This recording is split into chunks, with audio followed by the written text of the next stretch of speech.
যুবক ভাই, ওই বাবা এখন আর সোজা হইতে পারে না। ওই ব্যথাটা এত বেশি লেগে গেছে যে ওই জায়গা ফুলে গেছে, চাটনির সাইডে যখন লেগে গেছে, এখন আর ওই বৃদ্ধ বাবা উইঠা দাঁড়ায় স্বাভাবিক ভাবে হাঁটতে পারে না। এখন ওই বাবা ঘরের ভিতরে কান্না করে। আমাকে খবর দিয়েছিল, কিন্তু আমার কাছে খবরটা পৌঁছে নাই। আমার মুসল্লিরা যাইয়া জিজ্ঞাসা করে, কি হইল, আপনি তো খবর দেন না, আজকে আপনি কেন খবর দিলেন? তখন ওই বুদ্ধ বাবা চোখের পানিটি ছেড়ে দিয়ে বলে, আমি সাধারণ কোনো কারণে খবর দেই না। আমি মসজিদে যাইতে মনে চাই, যত ঝড় তুফান হোক আমি মসজিদ ছাড়ি না। আমি দীর্ঘ 27 বছর ধরে মসজিদের খেদমত করি, এই মসজিদের খাদেম করি, মসজিদ যার পোষা দেই, মসজিদে ইমাম সাহেব মুয়াজ্জিন না থাকলে আমি আজান দেই। আজকে আমি দীর্ঘ 3 দিন যাবত আমি মসজিদের ভিতরে যাইতে পারি না, মসজিদে যাইয়া নামাজ পড়তে পারি না। আমার মন তো মানে না, আমার মন তো মানে না। মুসল্লিরা যখন জিজ্ঞাসা করে, বুঝলাম আপনি মসজিদে যাইতে পারেন না, কি হয়েছে বলেন? বলে, আমার সন্তান আয়েশা, আমি আমার বাবার থেকে জমি পাইছি, ওই জমির জন্য না। আমি আমার বাবা থেকে ঘর পাইছি, ওই ঘরের জন্য না। আমি যেই ঘর, যেই জমি নিজ পয়সায় ক্রয় করেছি, ওই জমির বাগের জন্য আসলো, ওই ঘরের জন্য আয়েশা আমাকে দমকাইলো। দমকাইয়া তার 2টা যুবক সন্তানের সামনে আমাকে কুলে তুলে খাটের ভিতরে নিক্ষেপ করলো। উত্তরপাড়া দারুল উলুম রাহমাতিয়া মাদ্রাসার একবাসের উদ্যোগে 2 দিন ব্যাপী তাফসীর চতুর্থ বার্ষিকী তাফসীর কোরআন মাহফিল ও হালকা জিকিরের প্রথম দিনের শেষ অধিবেশনে সম্মানিত প্রধান বক্তা বিশিষ্ট আলেমে দ্বীন মুফাসসির কোরআন আল্লামা ওমর ফারুক বিন নুরি দামাত বারাকাতুহুল আলিয়া, আমার সামনে উপবিষ্ট মুরব্বী বাবাজিরা, কলিজা টুকরা যুবক ভাইয়েরা, স্নেহের কচিকাচারা, পর্দার আলের মা বোনেরা, স্টেজে উপস্থিত হযরত উলামায়ে কেরাম, মাওলা পাকের দরবারে লাখো কোটি শুকর ও সুজুদ যে মাওলা পাক আমাদেরকে এমন একটি বরকতপূর্ণ মজমা, আল্লাহর হাবিব বলেন যে মজমার ভিতরে যদি কেউ অল্প সময় দিনী আলোচনা হয় এমন মজলিসে বসে এবং দিনের কোনো একটা মাসআলা শিখে, কি পরিমাণ আমল নামায় সওয়াব দেওয়া হয়, বলে সারা রাত্র নফল ইবাদত করলে যে পরিমাণ নেকি হওয়া, নেকি লেখার কথা, ঠিক ততরূপ নেকি ওই ব্যক্তির আমল নামায় দেওয়া হয় যে ব্যক্তি দ্বীনের কথা, আলোচনা, মাসলা মাসাইল কিছু সময় শুনে বসে শিখে। আল্লাহ তাআলা আমাদেরকে প্রথমত এরকম একটা মজমায় আসার বসার তৌফিক দিয়েছেন। যারা দেশ নিয়ে চিন্তা করেন, ভাবেন যে 2023 সালে সারা দুনিয়ার ভিতরে একটা অভাব দেখা দিবে, একটু চিন্তা করেন, যদি অভাব দেখা দেয়, আমি আর আপনি কি মাহফিল করব না 3 বেলা খাবার খাবো? এই দিনী মজমাগুলি যত বেশি হবে, দুনিয়া থেকে, সমাজ থেকে গুনার পরিবেশগুলি তত দূরে চলে যাবে। আর গুনার পরিবেশগুলি যত দূরে চলে যাবে, তত বেশি আল্লাহর বরকত নাজিল হবে। আর যখন আল্লাহর রহম, করম, বরকত নাজিল হবে, তখন জমিনের ভিতরে আর অভাব অনটন দেখা দিবে না। দেখেন, কিছুদিন আগেও করোনা নামক একটি গজবের কারণে দেশের ভিতরে মাহফিল বন্ধ ছিল, কোরআন তেলাওয়াত বন্ধ ছিল। আল্লাহ তাআলা আমাদের সকলকে হেফাজত করুক। আমি কোরআনে কারীমের আয়াত বিশেষ একটা অংশ তেলাওয়াত করেছি। হাবিবে পাকের হাজারো কোটি হাদিসের মধ্য থেকে ছোট্ট একখানা হাদিস তেলাওয়াত করেছি। এই 2টা বিষয়, হাদিস এবং কোরআনকে সামনে রেখে কিছু আলোচনা করব। আজকের জামানায় বিজ্ঞান উন্নতি হচ্ছে, মসজিদ মাদ্রাসা কম হচ্ছে না, আলেম উলামা বয়ান কম করতেছে না, তারপরও কিন্তু মায়ের ঠিকানা ঘরে হচ্ছে না, মায়ের ঠিকানা ঘরে হচ্ছে না, বাবার ঠিকানা ঘরে হচ্ছে না। এই কথাগুলি বলতে আমাদের লজ্জা করে, কারণ আমাদের মুসলমানদের এই মা বাবার খেদমত দেখা বহু ইহুদি খ্রিস্টান বেঈমানেরা মুসলমান হয়ে গেছে। আমেরিকা, ব্রিটেন, রাশিয়া এগুলির ভিতরে দেখে একজন ইয়ং যুবক একজন মহিলাকে, বৃদ্ধ এক মহিলাকে কুলে করে নিয়ে যাইতেছে। কুলের ভিতরে করে যখন নিয়ে যাইতেছে, আরেক বৃদ্ধ লোক জিজ্ঞাসা করতেছে, বাবা তুমি কে, তোমার পরিচয় কি, আর এই বৃদ্ধ লোকটাই বা কে যাকে তুমি কুলে করে নিয়ে যাইতেছ? বলে আমি মুসলমান, আর এটা হলো আমার মা, আর আমাদের ধর্মের ইবাদত হচ্ছে মা বাবার খেদমত করা। এটা হাদিস দিয়া না, বুজুর্গদের কথা দিয়া না, দুনিয়ার মাঝে সর্বপ্রথম যেটা এটা হচ্ছে আল কোরআন, কোরআনের পরে হচ্ছে হাদিস। এই কোরআনের ভিতরে আল্লাহ বলে দেন, ওয়াকাযা রাব্বুকা আল্লা তা'বুদু ইল্লা ইয়্যাহু ওয়া বিল ওয়ালিদাইনি ইহসানা। হে নবী, আপনি স্মরণ করেন ওই দিনের কথা যেই দিন আমি ঘোষণা করে দিয়েছি যে আমার রবের ইবাদত করো, আমি আল্লাহর ইবাদত করো। আমি আল্লাহ শুধু আমার ইবাদত করার জন্য বলি না, আমি আল্লাহ আমার ইবাদত করবে সাথে সাথে এমন একদল মানুষের ইবাদত করার কথা বলে দিচ্ছি, যেই দল মানুষ এত বেশি কষ্ট করে, এত বেশি কষ্ট করে, যেই কষ্ট দুনিয়ার মাঝে আর কেউ করে না, যেই কষ্ট দুনিয়ার আর কারো দ্বারা করা সম্ভব না। এমন কিছু মানুষ জমিনের ভিতরে আছে যাদের ভালোবাসা মুহাব্বত কারো মতো হয় না, যাদের মায়া কারো মতো হয় না, যার মতো দুনিয়াতে আর কেউ হয় না, তারা হচ্ছে মা বাবা। ভাই ভাইকে মুহাব্বত করে ভালোবাসে, একটা স্বার্থ আছে, আমি বিপদে পড়বো, আমার যুবক ভাই সে ক্ষমতার মালিক, সে বড় চেয়ারের মালিক, তার সাথে যদি আমার ভালো সম্পর্ক থাকে তাহলে সে আমার উপকারে আসবে। আমার বোন ভালো জায়গায় বিবাহ হয়েছে, যদি তার সাথে আমার ভালো সম্পর্ক থাকে তাহলে সে আমাকে অর্থ দিয়া বিভিন্ন ভাবে বিভিন্ন সময় সহযোগিতা করবে। আমার পাশের বাড়ির আত্মীয় যদি তার সাথে সম্পর্ক রাখি, সে আমাকে সহযোগিতা করবে। আমার বন্ধুর সাথে যদি আমি সম্পর্ক রাখি তাহলে বন্ধু আমাকে বিপদে আপদে আমাকে ছড়ায় নিয়ে আসবে। এই সম্পর্কগুলি রাখি দুনিয়ার লাভের জন্য, দুনিয়ার লাভের জন্য একজন আরেকজনকে মহাব্বত করি। কিন্তু মা বাবা এমন এক ধন, মা বাবা এমন এক সম্পদ, যে সম্পদ দুনিয়ার কাউকে বোঝানো সম্ভব না। তবে কারা বুঝে? যাদের চলে গেছে, যাদের চলে গেছে তারা বুঝে মা বাবার কদর কি। আমার মা যাদের সাথে সাক্ষাৎ হইতো তাদেরকে বলতো যে আমার সন্তানের জন্য দোয়া করবেন, আমার সন্তান যেন মসজিদের সামনের কাতারে দাঁড়ায় নামাজ পড়াইতে পারে, আর বড় চেয়ারে বসে যেন বয়ান করতে পারে। আজকে ওই মা নাই জমিনের উপরে। আজকে দেশ বিদেশে ঘুরে বয়ান করি, যখন মানুষেরা বলে যে তোমার মা তো দোয়া চাইতো, তোমার মার জন্য দোয়া করো, আজকে ওই মা আর বাবাকে যাইয়া বাড়িতে আর পাওয়া যায় না। আজকে ওই মা বাবাকে বাড়িতে পাওয়া যায় না।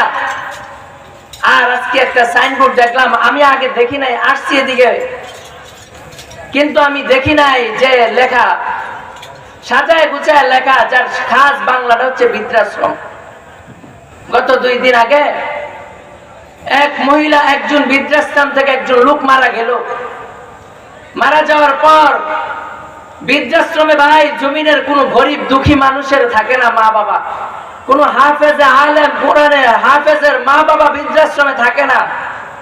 বৃদ্ধাশ্রমে থাকে একমাত্র ধনীর দুলালি যারা, ধনির দুলাল যারা 5টা 7টা বাড়ির মালিক, তাদের মা বাবারাই বৃদ্ধাশ্রমে থাকে। মার ওই বৃদ্ধাশ্রমের লোকটার জানাজায় মানুষ জানাজা নিয়ে দাঁড়ায় রয়েছে, ছেলে মেয়ে কেউ আসে নাই, কারো সুযোগ হয় নাই, কারো সুযোগ হয় নাই। আল্লাহ বলেন আমার ইবাদত করবা, আমার ইবাদতের পর পর তোমরা তোমাদের পিতা মাতার খেদমত করবা। একটু বাড়াইলে সুন্দর হচ্ছে, একটু বাড়াই দেন ভাই, একটু বাড়াই দিলে উপকার হয়। কারণ কানে যদি পর্যাপ্ত আওয়াজ না আসে তাহলে একটু সমস্যা, একটু বাড়াই দিলে ভালো হয়। জমিনের ভিতরে যতদিন পর্যন্ত মানুষ তাদের পিতা মাতার সেবা করবে, যত্ন করবে, আর যাই হোক এই জমিনের ভিতরে অভাব অনটন আসবে না। দুঃখের সাথে বলবো, বুজুর্গদের কিতাবে লিপিবদ্ধ ঘটনাগুলি কখন বলবো, যারা মা বাবার খেদমত করেছে তারা কি পেয়েছে এইগুলি কখন বলবো, যারা নাফরমানি করেছে তারা কি পেয়েছে কখন বলবো। ওইটা তো কিতাবে বুজুর্গরা লিখে গেছে রে ভাই, কিন্তু কিতাব তো পড়ার দরকার নাই। পাশের বাড়ির দিকে তাকাইলে দেখা যায় মাকে মারতেছে, বাবাকে মারতেছে।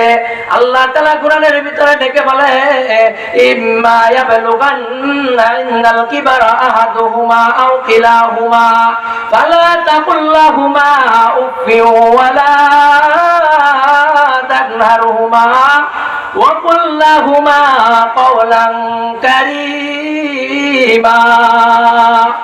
ও দুনিয়ার মানুষেরা শুনে রাখো, যখন তুমি তোমার মা অথবা বাবাকে পাইবা অথবা দুইজনকেই পাইলা, তখন তুমি তাদের সাথে সুন্দর ব্যবহার করো, তাদের সামনে উ শব্দটা প্রকাশ করো না, এবং উ শব্দ তো প্রকাশ করবেই না। ফালা তাকুল ওয়ালা তানহা, তাদেরকে ধমক দিও না। ফালা তাকুল্লাহুমা কারিমা, ফালা তাকুল্লাহুমা উফফি ওয়ালা তানহার ওয়া কুল্লাহুমা কাওলান কারীমা। তাদের সাথে সামনে উ শব্দ প্রকাশ করো না, উ তো করবেই না, উ করবে না, এমন কি উ করবে না যেখানে নিষেধ সেখানে তো ধমক দেওয়ার কথাই আসে না। আল্লাহ বলেন উ শব্দটাও করবে না, সাথে সাথে বলে ধমক দিবে না। তাদের সাথে সুন্দর ব্যবহার করবা, সুন্দর কথা বলবা। একদিন আমি মসজিদে নামাজ পড়াই, একদিন যাইয়া দেখি একজন মুসল্লি নাই, বেশ কিছুদিন মুসল্লি নাই। আমি আমার মুয়াজ্জিন সাহেবকে ডাক দিয়া বলি যে দাদা ওই মুসল্লিটা কোথায় চলে গেল? ওই দাদা আমাকে উত্তর দেয়, কেন তুমি কি জানো না? আমি বলি না না জানি না, কি হয়েছে? বলে তার সন্তান তাকে মার দূর করেছে, মাইরা তাকে যে বিছানার উপর নিক্ষেপ করেছে, বিছানায় যখন নিক্ষেপ করলো ওই বয়স্ক বাবার বুকের পাশে যাইয়া খাটের নকশার বাড়ি লেগে গেছে। নকশার বাড়ি যখন লেগে গেছে, ওরে যুবক ভাই, ওই বাবা এখন আর সোজা হইতে পারে না। ওই ব্যথাটা এত বেশি লেগে গেছে যে ওই জায়গা ফুলে গেছে, চাটনির সাইডে যখন লেগে গেছে, এখন আর ওই বৃদ্ধ বাবা উইঠা দাঁড়ায়া স্বাভাবিক ভাবে হাঁটতে পারে না। এখন ওই বাবা ঘরের ভিতরে কান্না করে। আমাকে খবর দিয়েছিল কিন্তু আমার কাছে খবরটা পৌঁছে নাই। আমার মুসল্লিরা যাইয়া জিজ্ঞাসা করে কি হইল, আপনি তো খবর দেন না, আজকে আপনি কেন খবর দিলেন? তখন ওই বুদ্ধ বাবা চোখের পানিটি ছেড়ে দিয়ে বলে, আমি সাধারণ কোনো কারণে খবর দেই না, আমি মসজিদে যাইতে মনে চাই, যত ঝড় তুফান হোক আমি মসজিদ ছাড়ি না। আমি দীর্ঘ 27 বছর ধরে মসজিদের খেদমত করি, এই মসজিদের খাদেম করি, মসজিদ যার পোষা দেই, মসজিদে ইমাম সাহেব মুয়াজ্জিন না থাকলে আমি আজান দেই। আজকে আমি দীর্ঘ 3 দিন যাবত আমি মসজিদের ভিতরে যাইতে পারি না, মসজিদে যাইয়া নামাজ পড়তে পারি না। আমার মন তো মানে না, আমার মন তো মানে না। মুসল্লিরা যখন জিজ্ঞাসা করে, বুঝলাম আপনি মসজিদে যাইতে পারেন না, কি হয়েছে বলেন? বলে আমার সন্তান আয়েশা, আমি আমার বাবা থেকে জমি পাইছি, ওই জমির জন্য না। আমি আমার বাবা থেকে ঘর পাইছি, ওই ঘরের জন্য না। আমি যেই ঘর যেই জমি নিজ পয়সায় ক্রয় করেছি, ওই জমির বাগের জন্য আসলো, ওই ঘরের জন্য আয়েশা আমাকে দমকাইলো। দমকাইয়া তার 2টা যুবক সন্তানের সামনে আমাকে কুলে তুলে খাটের ভিতরে নিক্ষেপ করলো। নিক্ষেপ করেছে, দুঃখ নাই, কিন্তু নিক্ষেপ করতে যাইয়া যখন নিক্ষেপ করে তখন আমার কোমরের সাইডে চাদনির ভিতরে আঘাত পাইছি। তোমরা তাকা দেখো, ওই জায়গায় এখনো ফুলে আছে। আর আল্লাহর নবী কি ঘোষণা করেন? ও যুবক ভাইরা শুনে রাখো, আজকে তোমাদের কি হয়ে গেল? আজকে কোন নেশা তোমাদের চেপে গেল? বলো বউ আছে, বউয়ের জন্য পারি না। ওই সমস্ত নারীদের বউদেরকে আমি বলবো, তারা কি কলা গাছ ছাইরা দুনিয়ার ভিতরে আসছে, না তাদের বিজর মাঝে তাদের মা বাবা ঠিক নাই রাস্তার? কারণ একজন মেয়ে হইয়া, একজন মহিলা হইয়া সে কিভাবে দেখে তার সামনে আরেকজন মহিলাকে অপমান করে, আরেকজন মহিলাকে কিভাবে লাঞ্ছনা করে, আরেকজন মহিলাকে কিভাবে অপদস্থ করে। কারণ ও মা, একটু ভালো করে শুনেন, মনে কষ্ট নিয়েন না। আজকে আপনি মেয়ে, কালকে আপনি বউ, পরের দিন আপনি যখন মা, চতুর্থ দিন যাইয়া কিন্তু আর মা থাকবেন না, হয়ে যাবেন আপনার ওই স্বামীর মার জায়গায় শাশুড়ি। আল্লাহর হাবিব বলেন, যেই ব্যক্তি তার মাকে কষ্ট দিবে, আল্লাহ এটা দুনিয়াতে দেখায় নিবে, দুনিয়ায় না দেখায় নিবে না। ইমামে বড় একজন ইমাম গাজালি রহমতুল্লাহি আলাইহি, ইমাম গাজালি রহমতুল্লাহি আলাইহিকে তিনি তার কিতাবের ভিতরে লেখেন, ইমাম গাজালি, যে কসম খুদার, আমি আমার দুই চোখ দিয়া যে কাহিনী দেখি নাই, ওই কাহিনী আমি কিতাবে লেখি নাই। যেই কাহিনী আমি শুনি নাই, সেই কাহিনী কিতাবে লেখি নাই। তবে একটা কাহিনী আমি লিপিবদ্ধ করেছি, যে কাহিনীটা আমি কানে শুনলে এটা আমি লিখতে বাধ্য হয়েছি। ওইটা কি? যে এক ব্যক্তিকে দেখি রাস্তার ভিতরে, চৌরাস্তার ভিতরে এক যুবক তাকে মায়ের দূর করতেছে। দৌড়ে গেলাম যুবকের হাত থেকে বৃদ্ধকে ফেরানোর জন্য। যাইলাম, বৃদ্ধ বলে, বাবা তুমি কে জানি না, তবে তাকে তার কাজ করতে দাও, কারণ আমিও এই জায়গায় আমার বাবাকে আমি মেরেছিলাম, এইভাবে আমিও আমার বাবাকে মেরেছিলাম। আজকে আমার সন্তান ওটার প্রতিদান দিতেছে। আর আল্লাহর নবী বলেন, দুনিয়াতে যেটা, যে দুনিয়ার ভিতরে আমার এটা প্রতিদান, আল্লাহর নবী বলে যে দুনিয়ার ভিতরে এটা দিয়ে দিবে, দুনিয়ার ভিতরে এটা দিয়ে দিবে।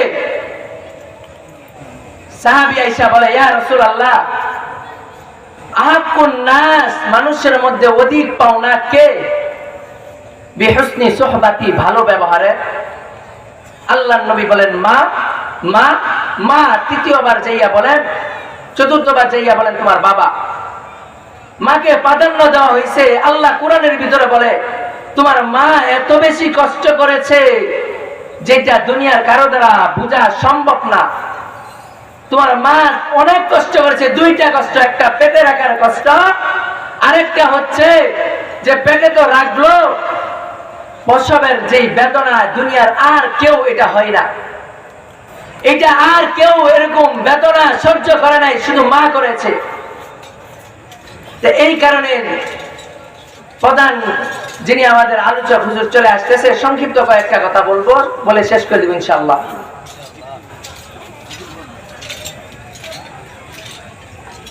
এই কারণে আমরা যদি মা বাবার খেদমত করি, তাহলে কিভাবে আমরা পাবো? আমরা সকলেই জানি বাইজিদ বুস্তামি তার মার খেদমত করেছিল। এটা নিয়ে গজল হয়েছে, অনেক কিছু হয়েছে, কবিতা আবৃত্তি হয়েছে, বই লিখেছে। আমাদের জীবনে যা কিছু করলাম, সকল কিছুই আমাদের মার অবদান। মায়ের দোয়া লও হে মুমিন, মায়ের দোয়া লও, মায়ের দোয়া লও হে মুমিন, মায়ের দোয়া লও। বিপদে পড়বে না তুমি যখন যেথায় যাও, বিপদে পড়বে না তুমি যখন যেথায় যাও। মায়ের দোয়া লও হে মুমিন, মায়ের দোয়া লও, মায়ের দোয়া লও হে মুমিন, মায়ের দোয়া লও। আমার নবী করেন ঘোষণা, দিনের দোয়া বিথা যায় না। আমার নবী করেন ঘোষণা, দিনের দোয়া বিথা যায় না। সন্তানের করবে দোয়া মাকে বলে দাও, সন্তানের করবে দোয়া মাকে বলে দাও। ও পর্দার আলের মা বোনেরা গো, এই চেয়ারে বসছি যোগ্যতা নাই তবে কেন বসলাম? বসার পিছনে যেই কারণ, একটাই কারণ, ওইটা হচ্ছে আমার মায়ের দোয়া, আমার উস্তাদের দোয়া। ঠিক তেমনি ভাবে ওয়াসকুরনি নামক একজন বুজুর্গ ছিল, যেই বুজুর্গ আল্লাহর নবীর খবর পাওয়ার পর ঈমান আনয়ন করেছে। ঈমান আনয়ন করার পর তিনি একবার মদিনাতে আসলেন। আয়েশা তিনি নবী আলাইহিস সালাতু ওয়াস সালামকে পান নাই, শুনলেন তিনি সফরে চলে গেছে, যুদ্ধে চলে গেছে। যখন এই কথা শুনলেন, শোনার পর তিনি বাড়িতে চলে গেলেন। যাইয়া বলে কিছুদিন পরে চিঠি পাঠাইলেন, ইয়া রাসূলুল্লাহ, আমার মা বড় অসুস্থ, দুর্বল মানুষ, আমি আপনার সাথে সাক্ষাৎ করতে চাই, আমি আপনার উপর ঈমান আনয়ন করেছি। আল্লাহর নবী বলে, আসার দরকার নাই, তুমি তোমার মায়ের সেবা করো, খেদমত করো। কিছুদিন পর যখন রাসূলের মৃত্যুর সময় এসে গেল, তখন সাহাবীদেরকে ডাক দিয়া বলে, ইয়ামান শহর থেকে কোনো একদিন একটা হজের কাফেলা আসবে, ওয়াসকুরনি নামক বংশ থেকে। যখন আসবে একজন লোকের নাম থাকবে ওয়াইস, ওটার উপাধি থাকবে কুরুন। ওয়াসকুরনি লোকটা, সেই লোকটা আসার পর চার খলিফার যেই কোনো খলিফা যখন তাকে পাইবা, আমার একটা জুব্বা মুবারক তাকে দিয়া বলবা সে যেন আমার রওজাতে না আসে, সে যেন এসে আমার রওজাতে সালাম না দেয়। যদি আমার রওজাতে সালাম দেয়, আমি নবীর এমন আশিক যে আমি নবীর রওজা থেকে উঠা যাইতে হবে তার আশিকের দাম দিতে যাইয়া। সে এমন বড় আশিক, আর তার দ্বারা দোয়া করাইবা, আল্লাহ তার দোয়া কবুল করবেন। তখন উমর রাদিয়াল্লাহু তাআলা আনহু জিজ্ঞাসা করেন, ইয়া রাসূলুল্লাহ, সে এমন কি মানুষ, সে এমন কি ইবাদত করেছে, সে কি আমাদের মতো সাহাবী কিনা? বলে, না না না, সে সাহাবী না, সে সাহাবী না, বরং সে মায়ের পাগল একটা যুবক। সে মায়ের খেদমত করেছে, ওই খেদমত করার কারণে আল্লাহ রাব্বুল আলামিন তাকে এত মর্যাদা দিয়েছেন যে সে দোয়া করলেই দোয়া কবুল। এই যেরকম মর্যাদা মায়ের দোয়ার কারণে পাওয়া যায়, তো ও যুবক ভাইয়েরা, যদি আমরা মায়ের খেদমত করি, ও পর্দার আড়ালের মা, একটু কান লাগায় শুনেন, একদিন আপনিও তো মা হবেন, একদিন আপনিও শাশুড়ি হবেন। যদি আপনি এরকম শাশুড়ি হন, ওই দিন যদি আপনার সন্তান, যদি আপনার পুত্রের বউ, পুত্রবধূ আপনাকে কষ্ট দেয়, একটু চিন্তা করেন কেমন লাগবে। যদি এইটা আমরা একটু চিন্তা করি, তাহলে কোনো মা, কোনো পুত্রবধূ, কেউ কোনো শাশুড়িকে কষ্ট দিতে পারবে না।